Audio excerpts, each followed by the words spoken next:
Hello everyone, welcome to my channel Rakesh tutorial.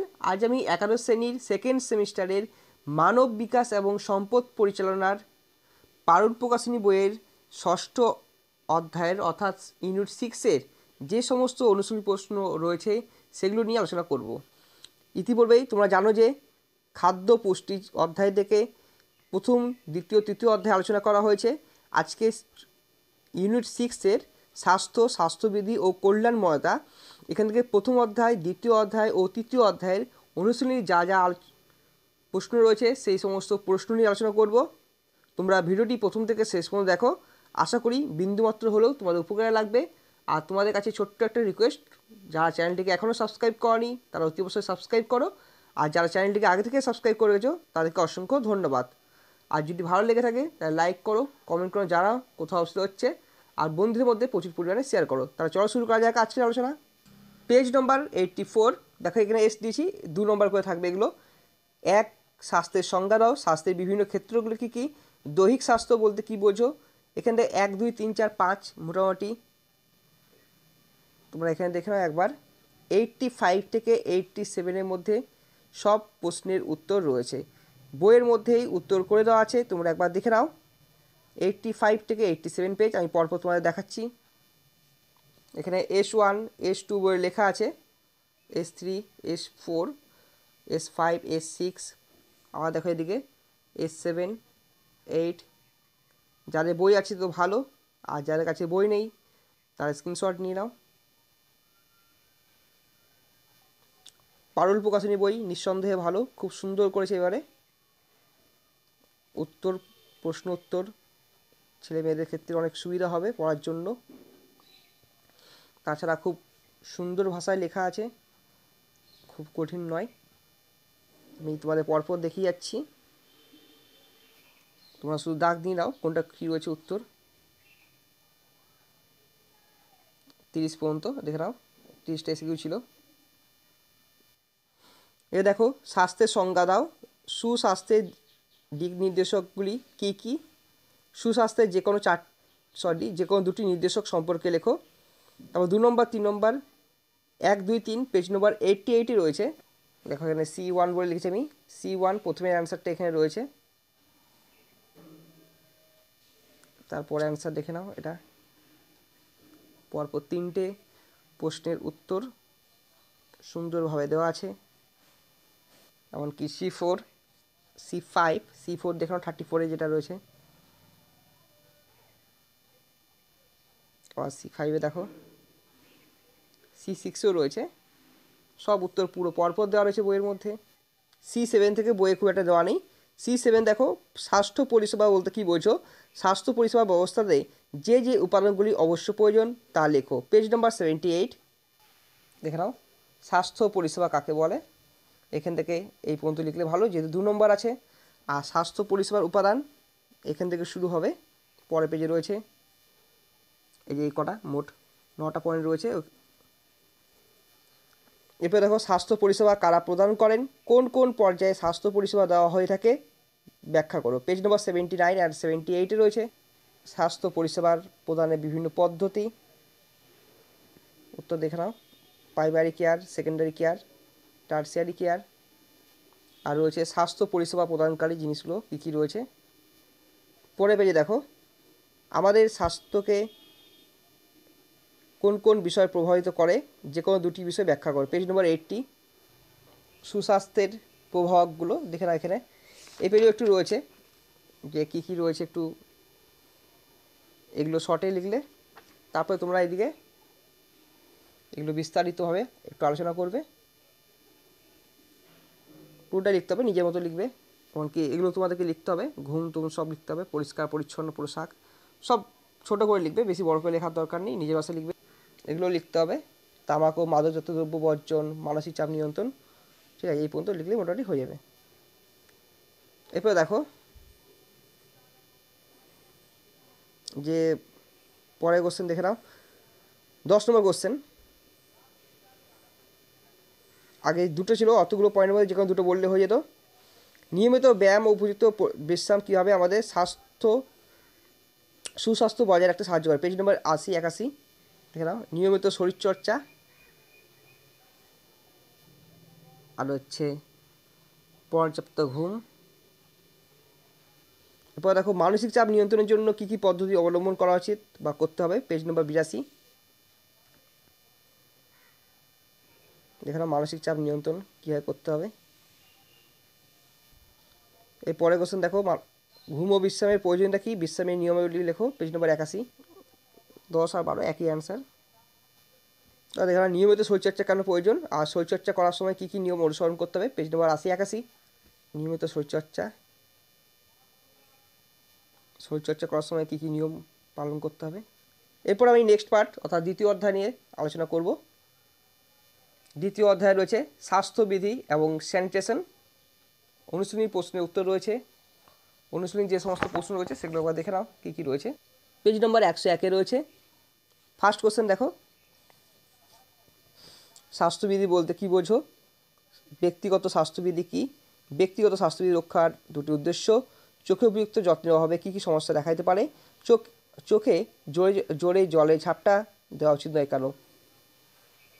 7 পর্যন্ত answer 102 নম্বর পেজে রয়েছে। 1 থেকে 7 পর্যন্ত প্রশ্নের উত্তর 102 নম্বর পেজে রয়েছে। এবার দেখে নাও 1 2 3 4 5 5টা এটা রয়েছে, 5-এর অ্যান্সার এটা হবে আর 6-এর অ্যান্সার হবে 7। এরপর হচ্ছে 8 নম্বর কোশ্চেন দেখো, ত্বকের উপযুক্ত যত্নের অভাবে কী কী রোগ হয়, আমাদের নখ কেন পরিষ্কার রাখা উচিত, পেজ নম্বর 93। অ্যান্সার দেখে নাও যে ত্বক পরিষ্কার করতে হবে আর কী কী দরকার, এতগুলো পয়েন্ট রয়েছে, যে কোনো 4টি লিখলেই হবে।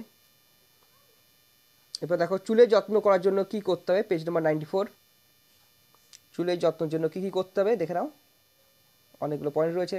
এরপর দেখো পেজ নম্বর 102-এ 10 11 12 13 14 15 16 17 18 19 20, 10 থেকে 20 পর্যন্ত পেজ নম্বর 102-এ রয়েছে। দেখো 10 নম্বর এখান থেকে শুরু হলো, 10-এর অ্যান্সার পুরোটা লেখা দরকার নেই, জাস্ট এইটুকু লিখলেই হবে। আর তোমাদের যেহেতু 2 নম্বর করে থাকবে, এতগুলো পয়েন্ট লেখার কোনো প্রয়োজন নেই, 2-3টে পয়েন্ট 3খানা পয়েন্ট লিখলেই এনাফ। পুরো পরপর আছে দেখে নাও অ্যান্সারগুলো, 16 17 18 19 20। ওকে, এরপর দেখো যে ব্যক্তিগত স্বাস্থ্যবিধি বলতে কী বোঝো বা কাকে বলে, ব্যক্তিগত স্বাস্থ্যবিধি রক্ষা করার উদ্দেশ্যগুলি বর্ণনা করো, পেজ নম্বর 102।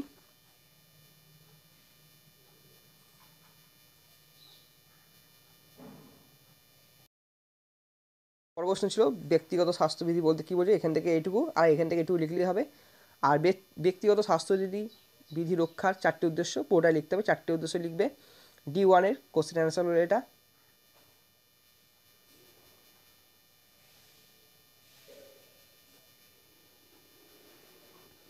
এরপর দেখো চোখের যত্ন এবং ত্বকের যত্ন কী বিষয়ের উপর নির্ভর করে, পেজ নম্বর 92 আর 93 রয়েছে। দেখে নাও চোখের যত্ন এতগুলো পয়েন্ট রয়েছে, আর ত্বকের যত্ন হচ্ছে এখান থেকে এই কটা পয়েন্ট। পরে কোশ্চেন দেখো, স্বাস্থ্যবিধি কাকে বলে, ব্যক্তিগত স্বাস্থ্যবিধি বজায় রাখার উপায়সমূহ, পেজ নম্বর 102 এবং 91। স্বাস্থ্যবিধি কাকে বলে, D4 এটা, এখান থেকে এতটা পুরো লিখবে। পরে কোশ্চেন দেখো, ব্যক্তিগত স্বাস্থ্যবিধি বজায় রাখার উপায়সমূহ লেখো, পেজ নম্বর 91। 9খানা পয়েন্ট রয়েছে, 7টা পয়েন্ট লিখলে হবে। ব্যক্তিগত স্বাস্থ্যবিধি বজায় রাখার উপায়, পেজ নম্বর 91। পরে কোশ্চেন দেখো, রান্নাঘরে স্বাস্থ্যবিধি মেনে চলতে কী কী করণীয়, খাদ্য রন্ধনকারীর পালনীয় স্বাস্থ্যবিধিগুলি কী কী, পেজ নম্বর 97 98। রান্নাঘরের বিভিন্ন স্বাস্থ্যবিধি রয়েছে, যে কটা পারবে মোটামুটি 5-6টা লিখে দেবে, যেহেতু 3 নম্বর রয়েছে। আর হচ্ছে রন্ধনকারী ও খাদ্য পরিবেশনকারী ব্যক্তিগত স্বাস্থ্য, এতগুলো রয়েছে, 3 থেকে 4টে পয়েন্ট লিখবে।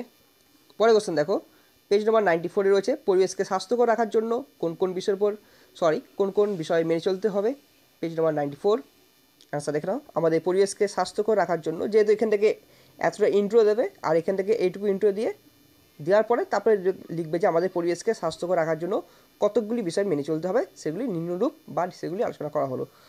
1 নম্বর পয়েন্ট, এতগুলো পয়েন্ট আছে দেখে নাও একবার, 2 3 4 5 7টা পয়েন্ট, 7খানা পয়েন্ট লিখলে এনাফ। এরপরে প্রশ্ন দেখো, গৃহ পরিবেশ ও কর্মক্ষেত্রের পরিবেশের পরিচ্ছন্নতা বজায় রাখার জন্য করণীয় বিষয়গুলি কী কী, পেজ নম্বর 96 লিখে নাও। গৃহ পরিবেশের পরিচ্ছন্নতা, এতগুলো পয়েন্ট রয়েছে। আর কর্মক্ষেত্রের পরিচ্ছন্নতা, এতগুলো পয়েন্ট রয়েছে। এরপরে দেখো খাদ্য বিষয়ক স্বাস্থ্যবিধি বলতে কী বোঝো, আর খাদ্য বিষয়ক স্বাস্থ্যবিধিগুলি সংক্ষেপে আলোচনা করো, পেজ নম্বর 97। খাদ্য বিষয়ক স্বাস্থ্যবিধি, এটা ইন্ট্রো। আর এখান থেকে পরিষ্কার পরিচ্ছন্ন খাদ্য গ্রহণ, এখান থেকে 4টে পয়েন্ট। রান্নাঘরের স্বাস্থ্যবিধি, এখান থেকে 4টে পয়েন্ট। খাদ্য সংরক্ষণ থেকে 2টো করে লিখবে। রন্ধনকারী ও খাদ্য পরিবেশনকারীর ব্যক্তিগত স্বাস্থ্য, এখানে 2-3টে করে লিখবে, বেশি লেখা দরকার নেই। আবর্জনা অপসারণ 2-3টে লিখবে, ব্যাস। তারপর এটা হচ্ছে উপসংহার, লাস্টে এইটুকু। পরে কোশ্চেন দেখো, স্যানিটেশন বলতে কী বোঝো, স্যানিটেশন ব্যবস্থার উদ্দেশ্যগুলি লেখো, পেজ নম্বর 99। স্যানিটেশন কাকে বলে, এখান থেকে এইটুকু লিখলে হবে। আর উদ্দেশ্য 5খানা পয়েন্ট লিখবে তোমরা। ফ্ল্যাট 6 নম্বরের কোশ্চেন আসে, তাহলে 8-9টা লিখে দেবে। আর যদি 4 নম্বর থাকে তাহলে 6টা কোশ্চেন পয়েন্ট লিখবে। এরপর দেখো উন্নত স্যানিটেশনের জন্য করণীয় বিষয়গুলি কী কী আলোচনা করো, পেজ নম্বর 100। যে স্যানিটেশন ব্যবস্থার করণীয় বিষয়, এগুলো ইন্ট্রো, এগুলো আচ্ছা, এগুলো ইন্ট্রো না লিখবে, মোটামুটি পয়েন্টের মধ্যে লিখে দেবে, সব কটা লেখা দরকার নেই। দেখো এতগুলো আছে।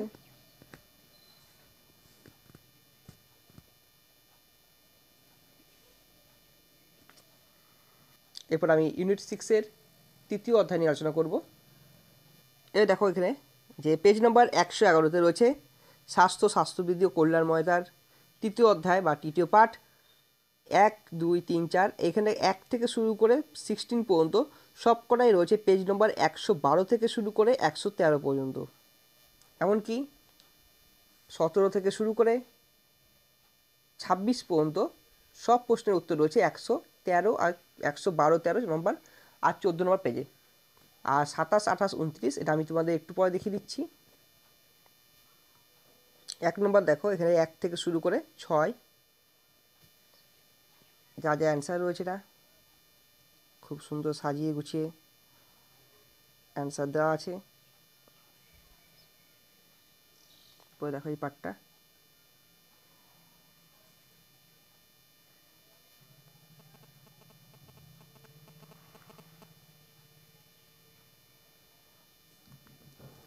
চব্বিশ নম্বর থেকে দেখো।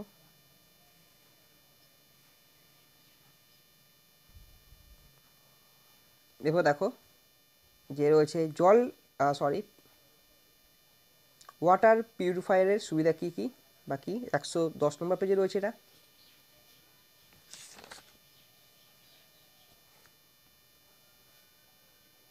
অ্যান্সার দেখো, ওয়াটার পিউরিফায়ারের সুবিধা হলো, এখান থেকে এইটুকু লিখলে হবে। 27 নম্বরের কোশ্চেনের অ্যান্সার।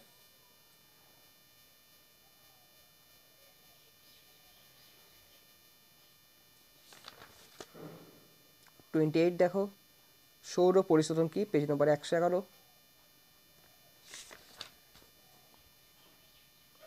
এখান থেকে শুরু করে পুরো এই পর্যন্ত হবে।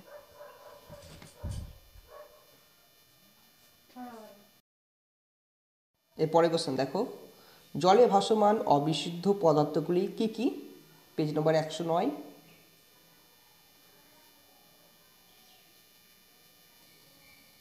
জলে ভাসমান অবিশুদ্ধ বা বিজাতীয় পদার্থগুলি এতগুলো রয়েছে, যে কোনো 3টে লিখলে হবে। এরপর দেখো বড় কোশ্চেনগুলো অ্যান্সার, পেজ 112, 104 সব পেজ নম্বর এখানে লিখে দেওয়া আছে। আশা করি তোমরা সব অ্যান্সার পেয়ে যাবে।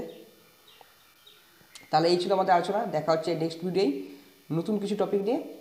আর তো যাদের এখনও HDMR বিষয়ে কোনো অসুবিধা হচ্ছে তারা কমেন্ট করে জানাও, আমি চেষ্টা করব তোমাদের প্রবলেম সলভ করার। বা কোনো স্কুলে যদি কোনো কোশ্চেন পড়ে থাকে সেগুলো যদি অ্যান্সার না পাও তাহলে অতি অবশ্যই কমেন্ট করো। আর তোমরা জানো যে আমার চ্যানেলে নিয়মিত ইতিহাস ও পরিবেশ বিজ্ঞান এবং রাষ্ট্রবিজ্ঞান ও এডুকেশনের